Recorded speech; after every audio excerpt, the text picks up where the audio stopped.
Seminar तो ऐसे आप लोग का तो यहाँ पर हुआ ही था, लेकिन सेमिनार का जो विषय है वो बताना बहुत जरूरी है। सेमिनार का विषय था ब्रज के कृष्ण एवं पार्थसारथी कृष्ण, और दूसरा आध्यात्मिक विषय था ब्रह्म सद्भाव। तो ब्रज के कृष्ण और पार्थसारथी कृष्ण विषय पर बताने के पहले तारक ब्रह्म इस पृथ्वी पर आए हैं, उनका इतिहास भी जानना बहुत जरूरी है। क्योंकि जब तक हम लोग परम पुरुष का इतिहास नहीं जानेंगे, दो तारक ब्रह्म बाबा आनंद जी के पहले आए, भगवान कृष्ण आए, भगवान शिव आए, उनको क्यों आना पड़ा, और वो दोनों के आने के बावजूद भी बाबा आनंद मूर्ति जी, श्री सियान मूर्ति जी को भी क्यों आना पड़ा, इस विषय में हम लोग को जानना बहुत जरूरी है। सब बात इसलिए किया जाता है, इससे मनुष्य का शारीरिक, मानसिक और आध्यात्मिक उत्थान अगर होगा तभी समाज में एक अच्छा समाज का स्थापना किया जा सकता है। और मनुष्य का अगर शारीरिक, मानसिक और आध्यात्मिक उत्थान होगा, उस उत्थान में ही हर जीव जंतु का अस्तित्व छुपा हुआ है। क्योंकि मनुष्य का मन ही जब ऊपर नहीं उठेगा तो स्वाभाविक है कि मनुष्य कहीं ना कहीं इस गिरा हुआ मन का दुष्प्रभाव समाज में दिखलाएगा। इसलिए जितने भी तारक ब्रह्म इस पृथ्वी पर आते हैं वो मन को ही ऊपर उठाने आते हैं और आध्यात्मिक साधना करवाने के लिए आते हैं। तो ऐसे बोलचाल के भाषा में कहा जाए, आज जो समाज में ऐसा अवधारणा है उस हिसाब से अगर देखा जाए तो मनुष्य के आध्यात्मिक दृष्टिकोण से 7 चक्र होता है। वैसे तो हम लोग के यहाँ 9 चक्र होता है, लेकिन समाज की भाषा में 7 चक्र अगर आप समझते हैं तो पहला चक्र होता है मूलाधार चक्र, दूसरा होता है स्वाधिष्ठान चक्र, तीसरा होता है मणिपुर, चौथा होता है अनाहत चक्र, पांचवा होता है विशुद्धि चक्र, छठवां होता है आज्ञा चक्र और सातवां होता है शास्त्रार्थ चक्र। ये 7 चक्र का ही साधना जो है तारक ब्रह्म आते हैं इस पृथ्वी पर बताने के लिए। और उस 7 चक्र का साधना इसलिए बताते हैं, इसी साधना को करके मनुष्य जो है परम पुरुषमय, ब्रह्ममय हो जाता है।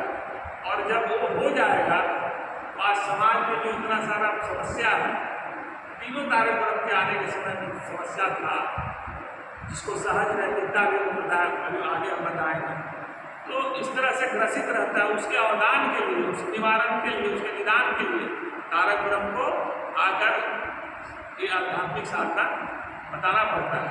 बोलचाल के भाषा में आनंद में कहा जाता है कि बाबा केवल आए थे साधना करवाने के लिए। सच बात, अगर साधना हो गया, भक्ति जग गया, सब कुछ हो गया।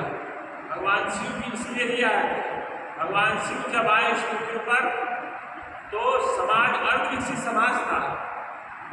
समाज पशुता की तरफ बहुत ज़्यादा, पशु का जो एक्टिविटी होता है, जो पशु जो काम करता है, उस तरह का वृत्ति ज़्यादा ग्रसित था।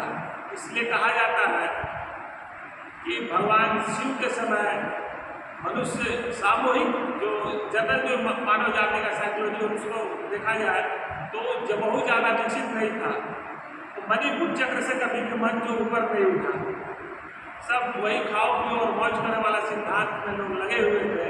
भगवान शिव को तो मानते थे, भगवान के रूप में भी मानते थे, लेकिन वही भाव था, अहम का भाव था लोगों में, क्योंकि मन जो बहुत ऊपर नहीं उठ पा रहा था। उसमें तमोगुणी और रजोगुणी का प्रभाव बहुत ज़्यादा था। 3 चक्र जो है, जो नीचे का 2 चक्र है, मूलाधार चक्र और स्वाधिष्ठान चक्र, वो तमोगुणी प्रभाव का चक्र है, और मणिपुर चक्र जो है वो रजोगुणी का। ये 3 चक्र ही के कभी भी मनुष्य का मन अगर ऊपर जाता भी था तो सामाजिक ऐसा आबो हवा बना हुआ था, उस समय का वातावरण ऐसा था समाज का कि तीनों चक्र का प्रभाव मनुष्य के मन पर पड़ जाता था।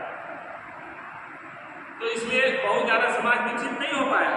ऐसे कहा जाता है, बाबा जी बोल रहे हैं कि भगवान शिव के काल में भी बहुत सारे ऐसे भक्त थे जो रागात्मिका भक्ति के भाव में बहते थे और जिनको राधा भाव कहा जाए, उस राधा भाव में भी बहुत सारे ऐसे साधक थे जिनको कि अद्वैतवाद का फीलिंग था, लेकिन वो जनरल मास में नहीं था, कुछ लोगों को था। इसलिए हम लोग बोल सकते हैं कि मणिपुर चक्र तक ही उस समय के लोगों का मन विकसित हो पाया।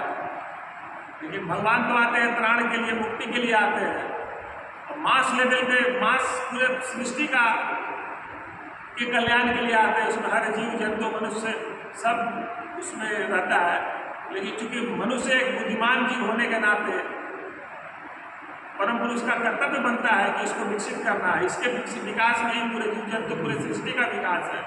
तो फिर उसके बाद भगवान शिव को आना पड़ता है। भगवान शिव के समय में 3 भाव है।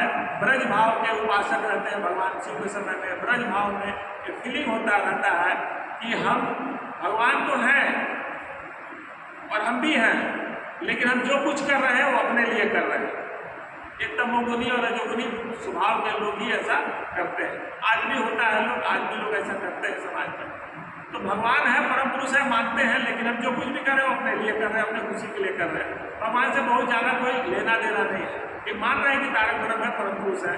ये बहुत सारा कहानियाँ बताएंगे तो बहुत समय लगेगा। तो ये ब्रज भाव के लोग भगवान शिव के समय में थे। अब आ जाइए, जल्दी जल्दी बता देंगे क्योंकि और बहुत सारा सब्जेक्ट है, उसको बताना है।